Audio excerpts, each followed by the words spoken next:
ये पक्की बात है। जो जास्ती पतित होते हैं वो ही जास्ती पावन बनते हैं। जो जितना नीचा गिरेगा उतना ही भगवान आकर के उसको ऊंचा उठाता है। लेकिन सिर्फ सच्चाई होनी चाहिए। भगवान पतितों को घृणा नहीं करता, झूठ से घृणा है।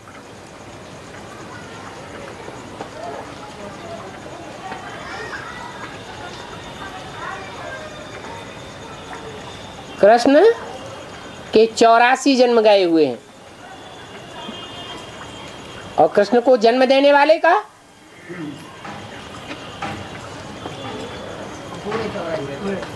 पूरे 84 जन्म ही नहीं, एक दिन भी कम नहीं, एक सेकंड भी कम नहीं कहेंगे।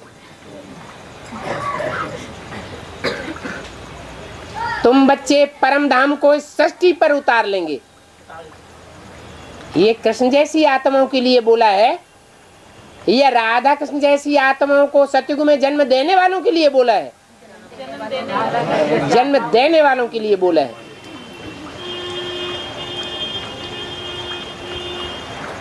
इसलिए सीढ़ी के चित्र में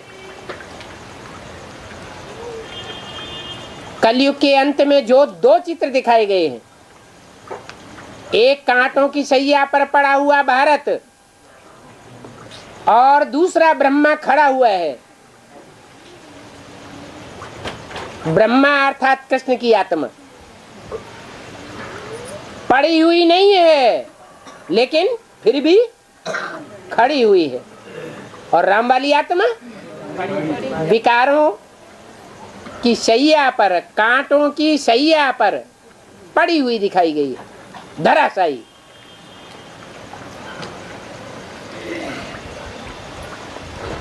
और बाबा कोहिनूर हीरा शिव बाबा की यादगार है, जिस हीरे से सारे संसार में दूर बरसता है। लेकिन अभी जो संदेश आया है जिसका स्पष्टीकरण बाबा ने दिया, उसमें दादी जी को भी बाप दादा के दिल का कोहिनूर हीरा बताया गया है। तो दादी भी कोहिनूर हीरा है क्या? जो बोलने वाला है और जिसके मुख से बोल रहा है वो दोनों ही आत्माएं शिव के ज्ञान से प्रभावित होने वाली आत्माएं हैं या मनुष्यों से प्रभावित होने वाली आत्माएं हैं। माने बोलने वाला है ब्रह्मा की सोल और गुलजार के तन में आकर के बोल रही है। दोनों ही आत्माएं शिव के ज्ञान को समझती हैं या सिर्फ सुनती हैं, सुनाती हैं? तो क्या बोलेंगी? वो अपनी ही जनरेशन की बातें करेंगी या उनकी जनरेशन से ऊपर उठ करके जो जनरेशन है उसकी बात करेंगी? है? अपनी जनरेशन की बात करती है। अपनी जनरेशन के वो सिरताज हो सकते हैं, नूर हो सकते हैं, लेकिन वास्तव में ये प्रश्न पैदा होता है कि आखिरी नूर हीरा कौन है? ज्यादा वैल्यू किसकी होती है? आज तक उसकी कीमत को कोई आंक ही नहीं सका, इतनी कीमत है। और वो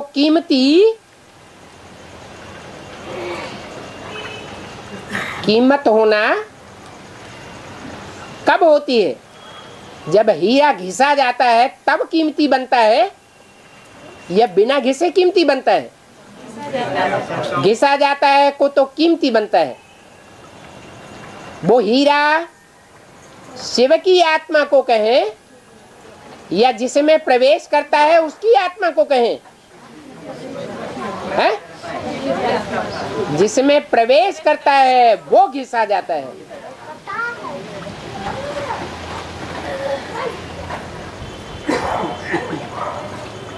और अच्छा बाबा, जो दूसरे धर्म के धर्म पिताएं हैं, उनको अपने अपने धर्म की धर्म स्थापना के लिए 100 वर्ष का टाइम लगता है। ज्यादा से ज्यादा। हाँ, ज़्यादा से ज़्यादा।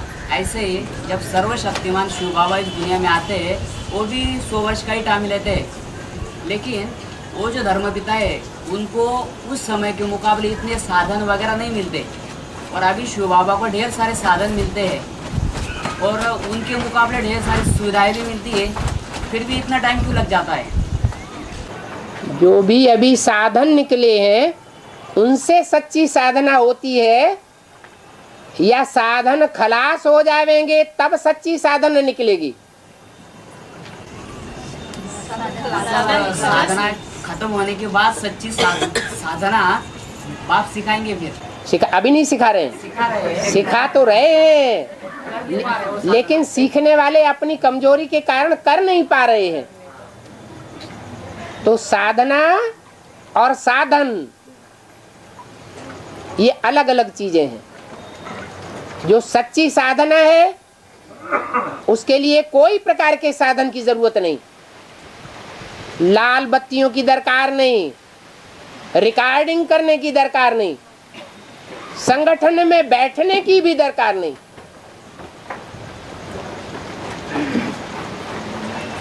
साधनों के आधार पर साधना करना,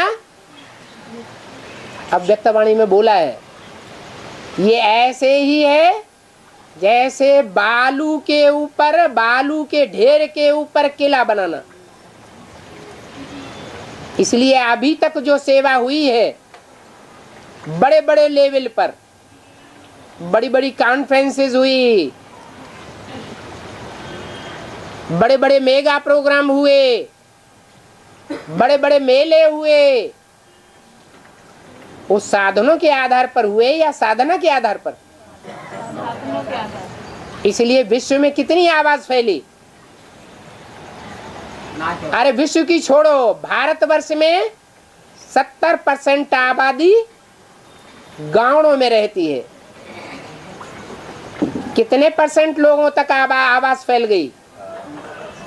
ना के बराबर फैली है। जब योग बल की संपन्नता होगी तो वाइब्रेशन के आधार पर सेवा होगी। तो ये कहना बिल्कुल रंग है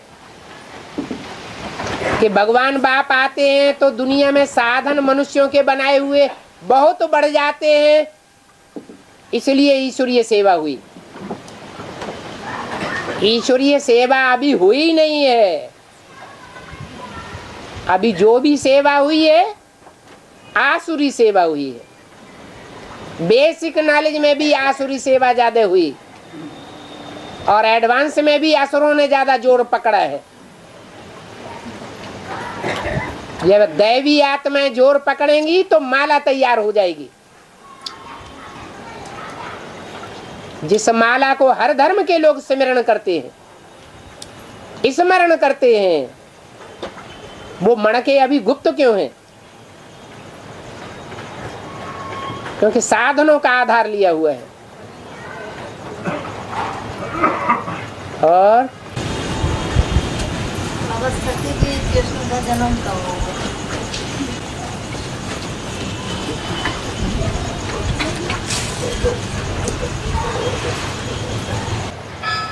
एक है संगम युग में कृष्ण के रूप में पार्ट बजाने वाली आत्मा, संगम युगी कृष्ण के रूप में जिसका गायन है ब्राह्मणों की दुनिया में, जिसके साथ शास्त्रों में कंस दिखाया गया है। जो कृष्ण अपने पहले के जीवन में काला कलमुआ, काला पार्ट बजाने वाला, संसार में उसका नाम कलंकीधर अवतार के रूप में गाया हुआ है। कलंक धारण करने वाला,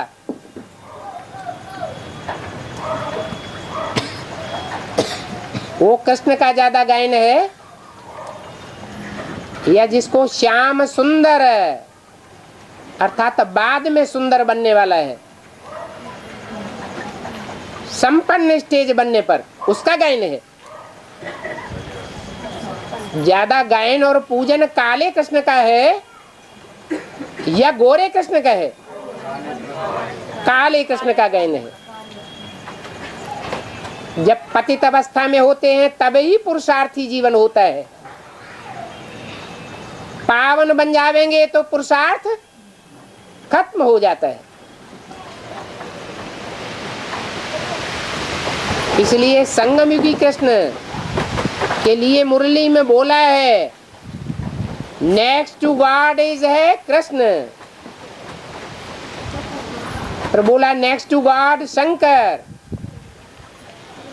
नेक्स्ट टू गॉड नारायण और नेक्स्ट टू गॉड प्रजापिता। ये चारों ही नाम एक व्यक्तित्व के नाम है या अलग अलग के नाम है? एक ही व्यक्तित्व है जो नेक्स्ट टू गॉड है, जिसका नाम परम पिता के साथ जोड़ा जाता है। परम पिता परमात्मा, ऐसे नहीं कहते परमात्मा परम पिता, माने बापों का बाप।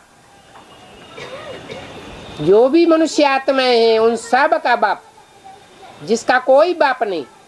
प्रजापिता का भी बाप शिव, वो परम पिता।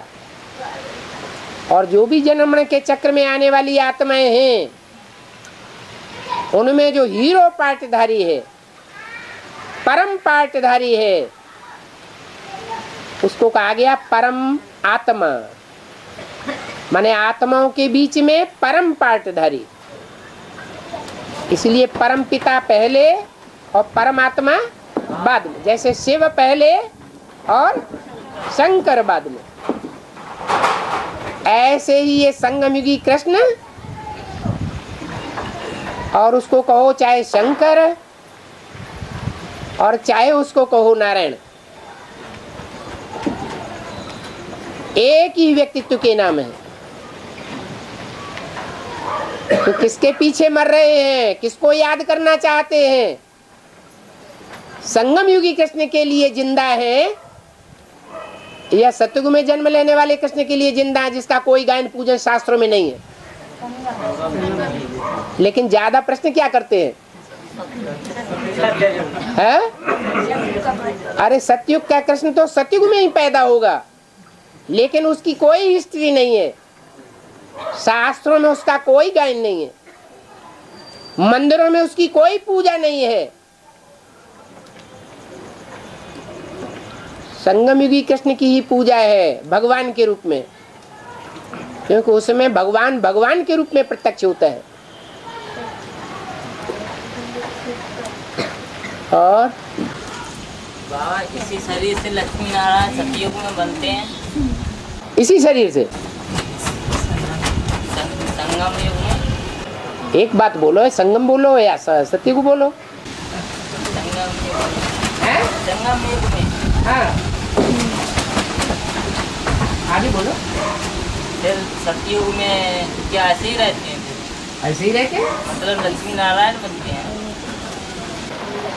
माने फिर दोबारा बनेंगे? नहीं, उसी शरीर में रहते हैं। और कोई दूसरा सतयुग होगा क्या? बोलो बोलो, क्या कहना चाहते? मतलब सतयुग में लक्ष्मी नारायण बनेंगे। सतयुग में नहीं बनेंगे लक्ष्मी नारायण। सतयुग में तो लक्ष्मी नारायण राधा कृष्ण के रूप में जन्म लेंगे, बनेंगे नहीं डायरेक्ट लक्ष्मी नारायण। नर से नारायण, नारी से लक्ष्मी, डायरेक्ट यहाँ बनते हैं संगम युग में। उनके बच्चे राधा कृष्ण पैदा होंगे सतयुग में, वो सतयुगी राधा कृष्ण होंगे जिनकी शास्त्रों में कोई हिस्ट्री नहीं है। और संगम युगी राधा कृष्ण की शास्त्रों में सारी हिस्ट्री है, जिनके साथ कंसी, जरासिंधी और शिशुपाल दिखाए जाते हैं।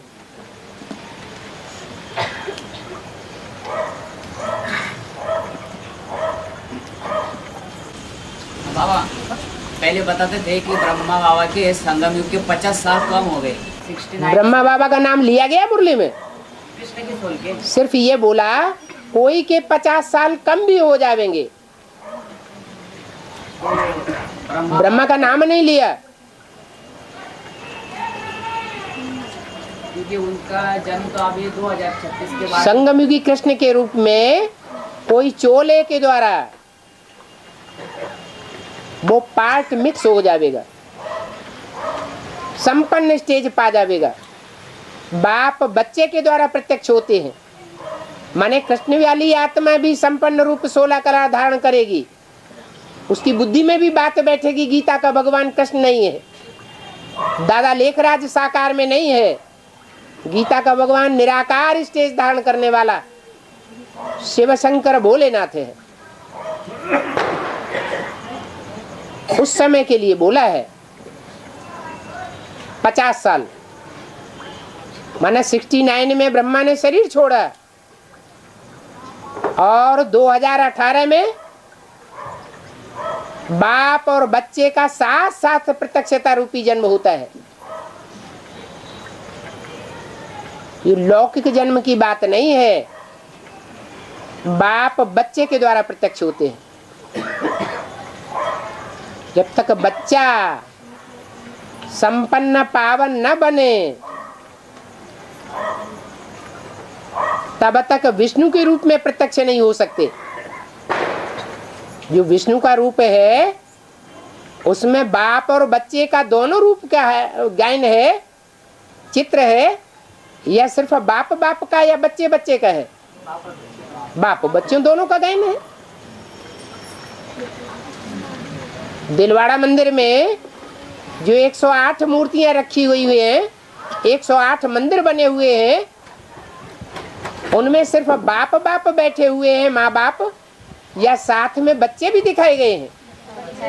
बच्चे भी दिखाए गए हैं, साथ साथ पुरुषार्थी हैं। अच्छा बाबा, शंकर को मुरलियों में जन्म मरण से न्यारा बताया गया है, ऐसा क्यों? ये संगम युग की बात है या 84 जन्म ब्रॉड ड्रामा की बात है? संगम युग में जो ज्ञान में चलते चलते मर जाते हैं तो उनको कहते हैं मर गया, और ज्ञान में जो जन्म ले लेते हैं, बाप को पहचान लेते हैं, तो कहेंगे बाप के घर में बच्चा पैदा हुआ। तो जो भी मनुष्य आत्माएं हैं वो सब जन्म मरण के चक्र में आती हैं, शूटिंग पीरियड में, संगम युग में। लेकिन बाप का पार्ट ऐसा है कि एक बार बाप के रूप में निश्चय बुद्धि बना तो अंत तक अनिश्चय बुद्धि कभी भी बनता ही नहीं, उसकी मृत्यु कभी होती नहीं। इसलिए शास्त्रों में दिखाया हुआ है क्या? शंकर कभी मरते नहीं, और शंकर को जन्म देने वाला कोई बाप होता नहीं। कोई साकार बाप होता है क्या? नहीं होता। ब्रह्मा का बाप होता है, मुरली में भी पूछा है ब्रह्मा का बाप कौन? तो जरूर कोई होगा ना, ब्रह्मा को भी जिसने ज्ञान का जन्म दिया हो। और अच्छा बाबा, कहते हैं बाप हाथ उठाओ तो पता चले कौन बोल रहा है। हाँ, बाप वानप्रस्थ अवस्था में यानी 60 वर्ष के बाद प्रवेश करते हैं, 84वां जन्म होता है।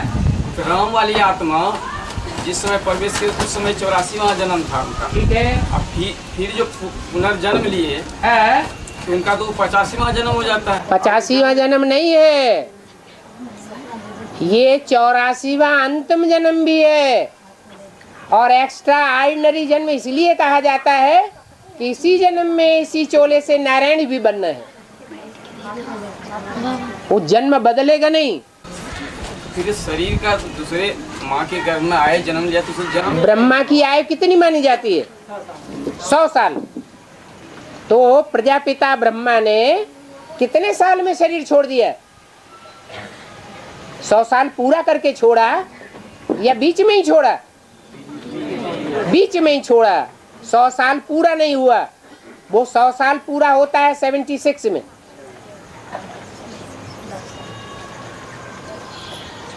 तो ब्रह्मा मृत्यु लोक में समाप्त हो जाता है। फिर जहां भी जन्म लेता है, जो भी दिव्य जन्म होता है, वो दिव्य जन्म अमर लोक में है, उसकी कोई मृत्यु कर नहीं सकता। अमरनाथ कहा जाता है। उस जन्म का वैल्यू नहीं है बाबा। किस जन्म की? जैसे 84वां जन्म में प्रवेश की, हाँ 36 में, हाँ। और इसके बाद दूसरा जन्म जो लिए, जो ब्राह्मण होता है, उस ब्राह्मण की जब यज्ञोपवीत हो जाता है तब ब्राह्मण के रूप में वैल्यू होती है, या जन्म लेते ही वैल्यू हो जाती है? हाँ, तो 76 जब 100 साल ब्रह्मा मृत्यु लोक में खलास हो जाए तब उसका अमरलोक शुरू होता है, तब वैल्यू होती है। अच्छा बाबा, कैसेट में कहा गया है कि जैसे जैसे ब्रह्मा माउंट आबू गुलजार दादी में प्रवेश करके बताते जाएंगे, वैसे वैसे क्लियर होता जाएगा। जब वो माना जब वो बताना बंद कर देंगे तो क्लैरिफिकेशन बंद हो जाएगा। जब वो बाबा एक बात का जवाब तो दो। जब गुलजार दादी के द्वारा बताना बंद कर देंगे तो क्लैरिफिकेशन बंद हो जाएगा, अनेक जन्मों का रहस्य खुलना बंद हो जाएगा। बंद तो नहीं होगा। जब तक जीना है तब तक पीना है, तो ये बात तो रंग हो गई। कैसेट में हमने सुना था। सुना था, लेकिन ये बात जैसे आपने समझी है वैसे तो नहीं है। श्रीमत का आधार जैसे साकार मुरली और अव्यक्त वाणी, तो एक जगह कहा गया कि जैसे जैसे ब्रह्मा वहाँ बोलते जाएंगे क्लियर होता जाएगा। श्रीमत का आधार है, जो बोलने वाला है वो शिव है या साकार है? जो दादा लेखराज ब्रह्मा के द्वारा वाणी निकली, उस वाणी का आधार लेने वाला राम वाली आत्मा, कृष्ण वाली आत्मा है या शिव है? कृष्ण वाली आत्मा है और राम वाली आत्मा नहीं है। मनन चिंतन मंथन किसने किया उस वाणी के आधार पर? वो सन 76 में एक साथ शुरू हो गया, उससे पहले भी था। वो मनन चिंतन मंथन पहले भी था ना, अंदर अंदर। तो इससे साबित होता है रामकृष्ण वाली आत्माएं वेदवाणी का आधार लेती है, ले सकती है, लेकिन शिव की आत्मा वो आधार लेने वाली नहीं है। और क्लैरिफिकेशन देने वाला टीचर के रूप में कौन पार्ट बजाता है? तो वह रामकृष्ण तक ही पहुंचे। कोई ब्रह्मा कुमारियों वाली गलती। राम के भक्त रहीम के अंधे हैं ये सब, आंखों के अंधे।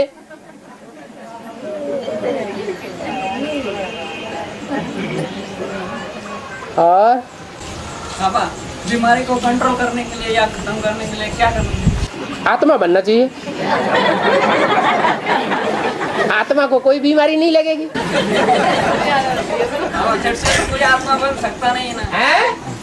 देहाभिमान तो आता ही रहता है। आता ही रहता है। तो तुमने पक्का कर लिया देहाभिमान तो अंत तक आता ही रहेगा, है? माना पक्का कर लिया शरीर हमको छोड़ना ही छोड़ना है।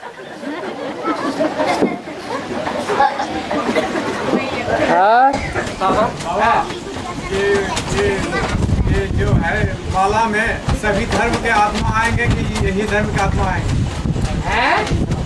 आदि देव जी सनातन का माला में जो सभी धर्म के आत्मा आएंगे या इसी आदि सनातन देवी धर्म के आत्मा आएंगे? जो पक्के होते हैं सूर्यवंश के, वो कितने होंगे माला में?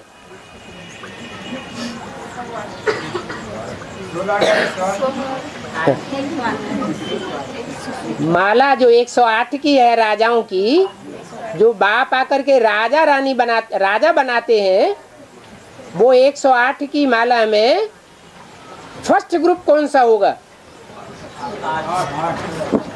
8 का होगा, 12 का नहीं होगा। जो 12 का फर्स्ट ग्रुप होगा वो असल सूर्यवंशी होंगे, और बाकी जो 12 के 8 ग्रुप हैं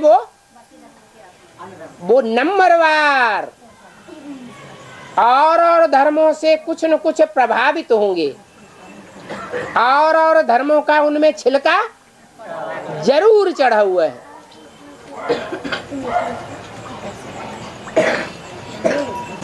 बाबा कैलेंडर में शंकर जी को लेता हूँ, हैं?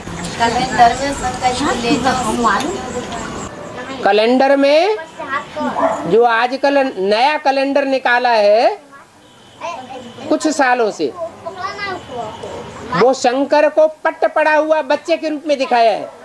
उसी की बात कर रहे हैं। तो शंकर का जो रूप है वो संपन्न मैच्योर्ड रूप है, पुरुषार्थी जीवन, या बचपने का रूप है?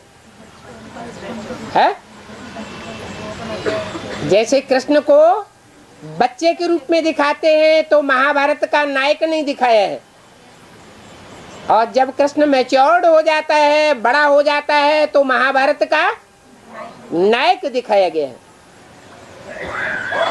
कोई भी पुरुषार्थी होता है वो पहले पहले जीवन में, पुरुषार्थी जीवन में रेगड़ियां पहनता है, और बाद में संपन्न पुरुषार्थी हो जाता है। तो पहले शंकर के ऐसे चित्र नहीं थे। अजंता, एलोरा, एलिफेंटा की गुफाओं में ये चित्र नहीं थे। अभी ये चित्र निकले। कब से? 76 से। 76 से पहले महाशिवरात्रि की छुट्टी नहीं होती थी गजेटेड, उसके बाद छुट्टी होने लगी। तो बाहर की दुनिया में जो होता है उसका ब्राह्मणों की अंदर की संगम की दुनिया से कनेक्शन है। और बाबा जगन्नाथ जी में जो मूर्ति है वो अधूरा क्यों दिखाया गया है? अधूरा माना खंडित। अधूरा माने बाहें टूटी हुई हैं, भुजाएं टूटी हुई हैं। भुजाएं किसको कहा जाता है? भुजाएं माने मददगार। जब फाइनल पेपर होता है तो फाइनल पेपर में सत्यनारायण का कोई भी सहयोगी नहीं होता, वो अकेला रह जाता है, भले कुछ समय के लिए हो। इसलिए खुदा को कहते हैं खुद है। क्या? खुद है तो खुदा है। इसलिए उसके लिए गायन है, खुदी को कर बुलंद इतना, खुदा बंदे से आ पूछे बता तेरी रजा क्या है। तो वो बंदा है पहला पहला, और वो ऊपर वाला खुदा है, वो आकर के उसका सहयोगी बनता है। ये रजा है।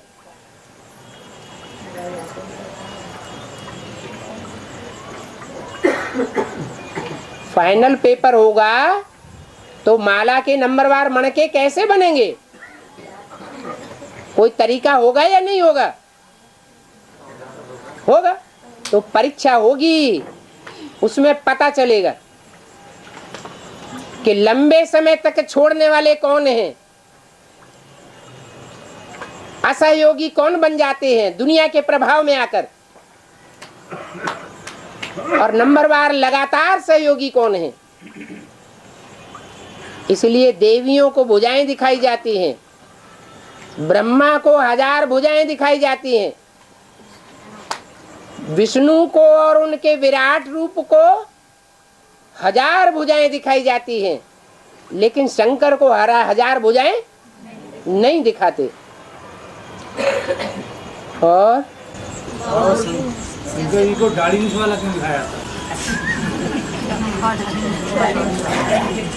दाढ़ी होती है भिखारी की निशानी, और क्लीन शेव होती है निर्विकारी देवता की निशानी। जब संपन्न नारायण का रूप बनता है तो क्लीन शेव है, और जब तक विकारी है तो दाढ़ी मूछ दिखाई है। लेकिन ये समझने वालों की समझ की बात है। क्यों? क्योंकि समझने वाले जो है वो कोई उसमें आत्मा को देखने वाले हैं और कोई उसमें सुप्रीम सोल को देखने वाले हैं। क्या देखने वालों की आंखें क्या देखती हैं? किसको देखती हैं? देहधारी को देखती है या विदेही को देखती है? अगर विदेही को देखती है तो वो निर्विकारी है। अगर देहधारी को देखती है तो उनके लिए क्या है? विकारी है। कोई को विकारी दिखाई पड़ता है और कोई को निर्विकारी दिखाई पड़ता है एक ही। कोई को पापात्मा दिखाई पड़ता है और कोई को पुण्यात्मा नहीं। पाप और पुण्य से परे भगवान दिखाई पड़ता है। और बाबा फिर एक्यूरेट याद क्या हुई? एक्यूरेट याद हुई, साकार माना पतित, साकार माने देह अभिमानी और उसमें निराकार। निराकार माना ज्योति बिंदु, शिव जो सदा शिव है उसको देखना। बाबा कहा जाता है साकार को और शिव कहा जाता है निराकार। बिंदी का नाम शिव है, मेरे शरीर का नाम नहीं है। मेरी बिंदी का ही नाम शिव है। तो शिव को उस साकार बाबा में ऐड कर दो। शंकर की आत्मा से कनेक्शन नहीं। शंकर को याद करना है, शिव को याद करना है। कौन सी आत्मा को याद करना है? शिव को याद करना है, लेकिन साकार में याद करना है। क्योंकि साकार के बगैर पार्ट कैसे बजाएगा? संग का रंग कैसे लगावेगा? और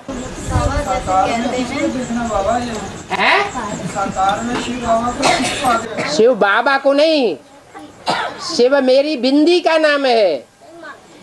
बाबा कहा जाता है साकार निराकार के मेल को। हाँ, क्या बोला? कहते हैं कि सनम से संगम वो कहते हैं कि चीटी मेरी। आपकी आवाज तो उनसे भी कम आ रही है, आप भी बोलिए। भगवान कहते हैं कि मेरी चीटी मारना भी पाप है, लेकिन गृहस्थी में चूहा बिल्ली वो चूहा छिपकली मकड़ी ये सब माताओं को मारना पड़ती है, तो ये पाप नहीं है? चीटी मारना बड़ा पाप है या आदमी को मारना बड़ा पाप है? हैं? हाँ, गृहस्थी तो है, लेकिन ये कीड़े मकोड़ों की गृहस्थी है या मनुष्यों की गृहस्थी है? या मनुष्य से देवता बनने वालों की गृहस्थी है? कौन सी सृष्टि आप चाहते हैं? कीड़ी मकोड़ों की गृहस्थी चाहते हैं, दुनिया बनाना चाहते हैं, या देवताओं की दुनिया बनाना चाहते हैं? तो कीड़ों मकोड़ों को मारना पड़ेगा ना। हाँ, गृहस्थी में आप बनाना चाहते हैं देवताओं की दुनिया, और देवताओं की दुनिया कीड़े मकोड़े नहीं होंगे, तो उनको खत्म करना पड़ेगा ना। कि बिना खत्म करे देवताओं की दुनिया आ जाएगी? वो तो अर्जुन वाली बात हो गई। अर्जुन से भगवान ने क्या कहा? अरे तू इन सबको मार, ये सब कीड़े मकोड़े हैं। तो पहले ही मुर्दे बने पड़े हैं, भगवान की बात को भी नहीं मानते।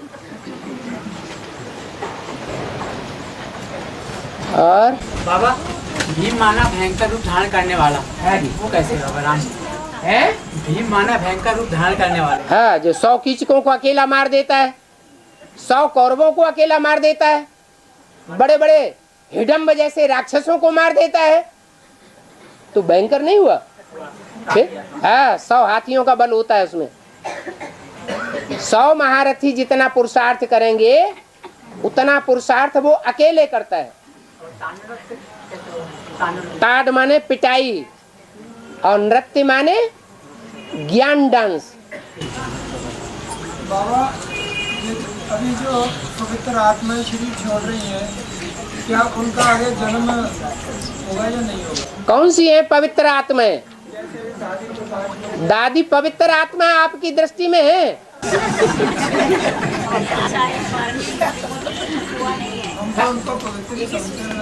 आप पवित्र समझ रहे हैं, क्योंकि आपके कुल के होंगे तो आप पवित्र ही समझेंगे। हर एक आत्मा अपने पूर्वजों को श्रेष्ठ ही समझती है, हैं? अगर दादी ही श्रेष्ठ आत्मा है तो आप यहाँ कैसे आ गए? दादी आपको गालियां देंगी, हैं? दादी ऊपर की आत्मा हो गई और कृष्ण वाली आत्मा नीचे की आत्मा हो गई। कृष्ण पहले जन्म लेगा या दादी पहले जन्म लेंगी सतयुग में? है?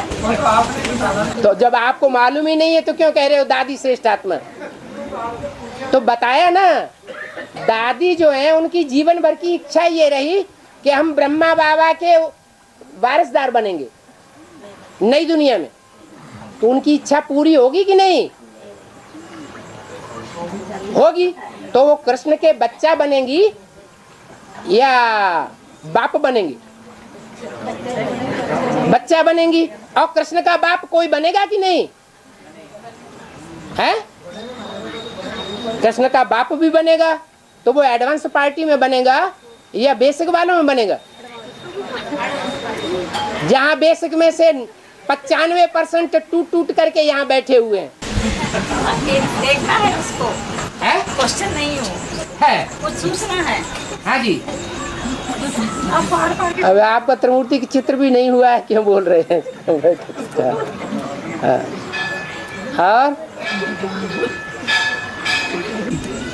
और देवियों के खुले बाल बताए गए हैं, और क्या निशानी है? और शंकर जी के खुले बाल नहीं दिखाए गए? जब गंगा अवतरण दिखाया गया है, गंगा जी का अवतरण दिखाते हैं तो खुले बाल हैं या जूड़ा बंधा हुआ है? ज्ञान का रहस्य खुल गया माने बाल खुल गए, और जटाएं बंध गई माना ज्ञान का रहस्य बंधा हुआ है। और बाबा मुरली में कहा है तुम संग खाओ तुम संग खेलो, इस समय प्रैक्टिकल में कैसे खेलेंगे? प्रैक्टिकल में कैसे खेलेंगे? और तुम होगा तुम सामने वाले को कहा जाता है या आगे पीछे वाले को कहा जाता है? तो सामने होगा तभी तो तुम संग खाऊं, कि सामने है ही नहीं तो तुम संग खाऊं कैसे? है? नहीं, वो तो 68 में शरीर छोड़ गए। 68 में ब्रह्मा बाबा ने शरीर छोड़ दिया। जिसके मुख से मुरली चलाई गई, वाणी चलाई गई, वेद वाणी चली, वो तो शरीर छूट गया। तो तुम संग खाऊं तो दीदी दादी न खाऊं, तुमने कहा खाऊं? पानी तो झूठा नहीं होता ना? है? पानी तो झूठा नहीं होता ना? वाणी किसने झूठी बताई? वेद वाणी झूठी कैसे? ब्रह्मम वाक्यम जनार्दनम, ब्रह्मा के मुख से जो वाक्य निकलते हैं वो झूठे हो सकते हैं क्या? झूठे नहीं है, लेकिन ब्रह्मा ने उन वाक्यों को समझा नहीं तो ब्रह्मा कुमार कुमारियों ने भी नहीं समझा। जो शिव के डायरेक्ट बच्चे होते हैं, जिनसे शिव कहता है तुम संग खाऊं, तुम संग खेलूं, तुम संग श्वासों श्वास साथ निभाऊं और तुमको साथ लेकर के जाऊं, वो तुम कौन है? बच्चे जिनके सामने तुम बोला गया, वो बच्चे कौन? इमर्ज किए हुए बच्चे हैं मुरली में। उन बच्चों को शिव बाप इमर्ज करके बोलते हैं। हाँ बाबा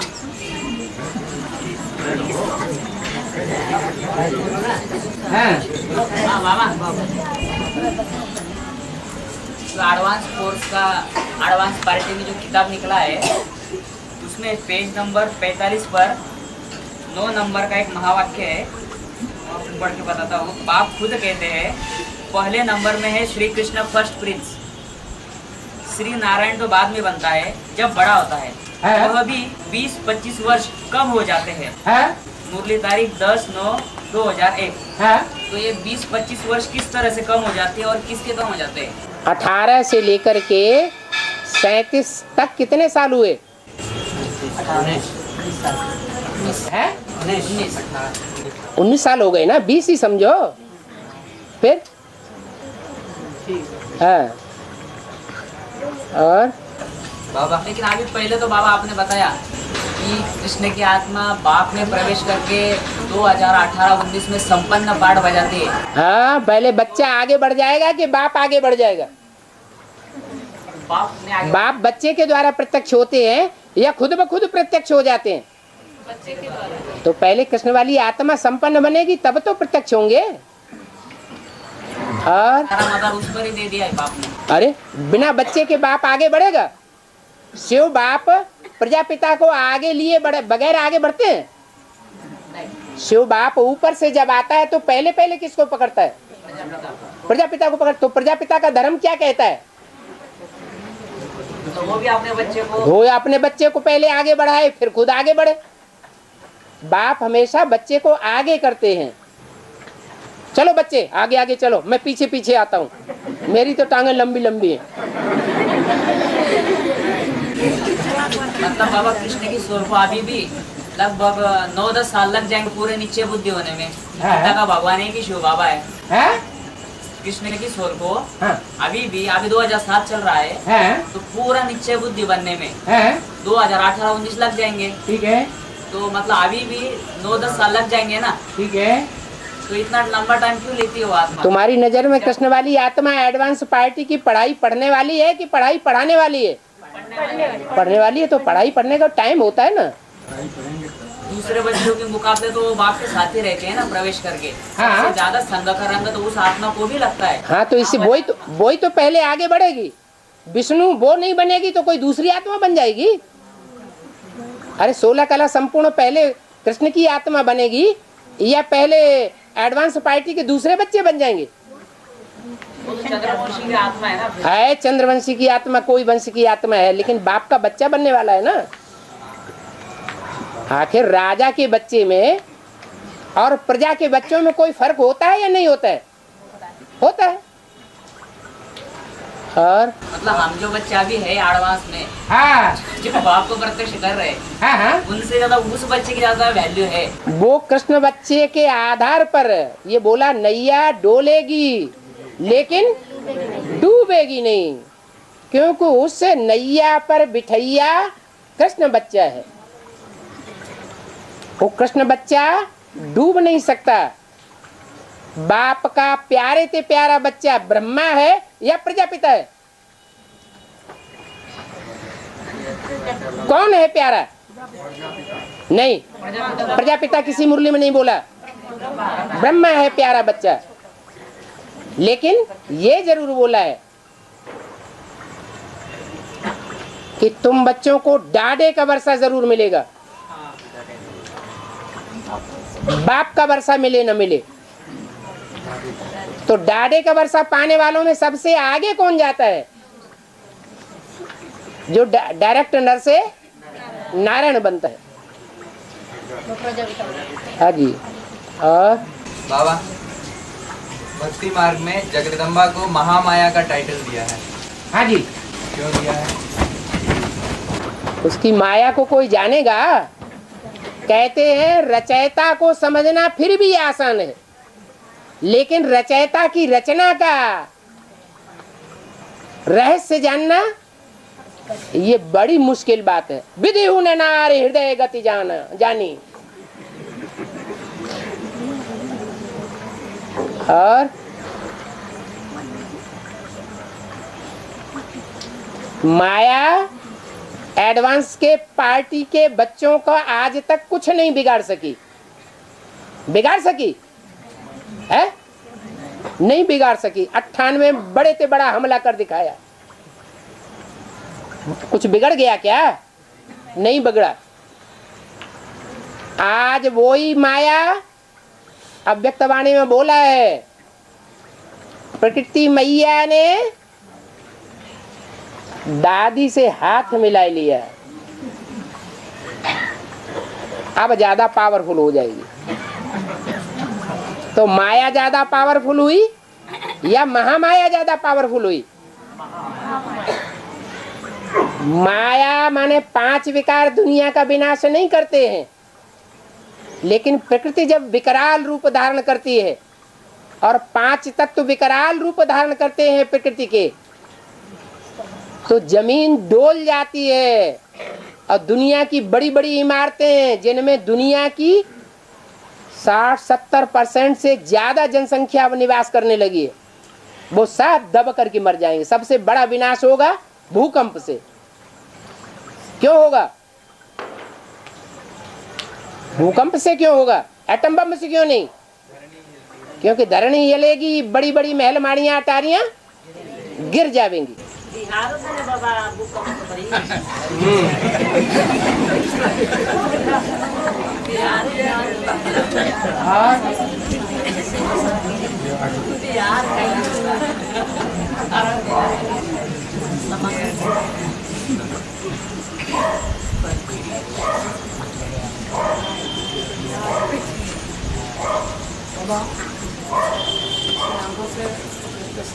जोर से बोलो, आवाज यहाँ तक आए। आगम से देखते हैं सभी खत्म होने वाले हैं, लेकिन अभी समय तो बेसिक वाले बड़े बड़े मकान में रहते हैं। इस कोई के होगा, किसके लिए होगा? बेसिक वाले जो मकान बना रहे किसके लिए बना रहे? मकान बनाते हैं। बेसिक वाले जो मकान बना रहे हैं वो बेबी बुद्धि ब्रह्मा के बच्चे हैं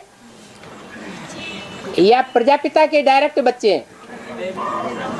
तो बेबी बुद्धि वाले घरौंदे नहीं बनाएंगे तो कौन बनाएगा?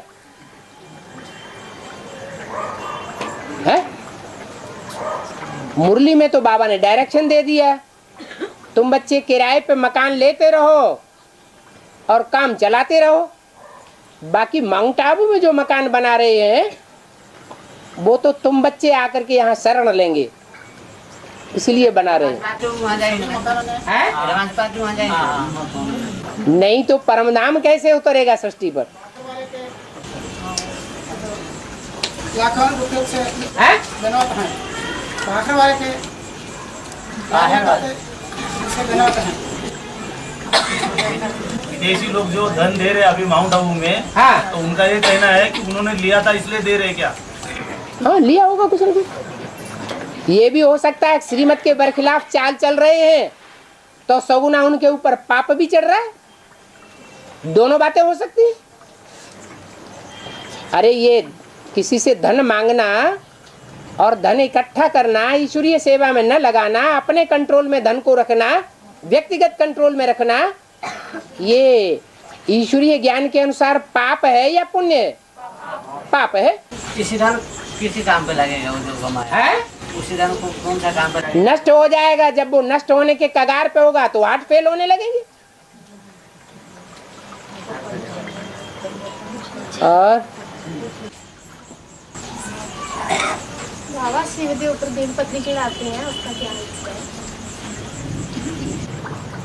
शिव के ऊपर 3 पत्ते वाला बेलपत्र ही चढ़ाते हैं। ऐसे तो बहुत से ऐसे पत्ते होते हैं, ऐसी बहुत सी बेलें होती हैं जिनमें 3 से ज्यादा भी पत्ते होते हैं या कम भी पत्ते होते हैं, लेकिन कौन सा चढ़ाया जाता है? बिल्व पत्र। और बिल्व को श्रीफल कहा जाता है। क्या? श्रीफल। वो श्रीफल बेल को इसलिए कहा जाता है कि पेट को बहुत सुधारता है। क्या? बेल का चूर्ण पेट की दवाइयों में ज्यादा अच्छा काम करता है। उन्होंने स्थूल पेट ही समझा है, लेकिन बुद्ध रूपी पेट, उसको सुधारने के लिए ये 3 पत्तों वाला जो फल है वो सबसे ज्यादा काम करता है। त्रिमूर्ति शिव कौन है? बिल्व है, और उसके ये 3 पत्ते हैं। कौन कौन? ब्रह्मा, विष्णु और शंकर। ये 3 ही 100% अर्पण होते हैं शिव के ऊपर, और बाकी सब नंबरवार अर्पण होते हैं। इसलिए शिवलिंग के ऊपर बिल्व पत्र ही भक्ति मार्ग में चढ़ाया जाता है, और वो भी श्रावण के महीने में। क्या? हाँ, 3 ऋतुएं हैं ना, सर्दी, गर्मी और बरसात। ये षष्ठी रूपी रंगमंच पर भी 3 ऋतुएं हैं। सतयुग त्रेता सर्दी, ठंडा दिमाग रहता है, और द्वापर कलयुग गर्मी, सबके दिमाग गर्म रहते हैं। और संगम युग है बरसात का मौसम, खूब ज्ञान की बरसात होती है। हाँ, और चलो हो गया।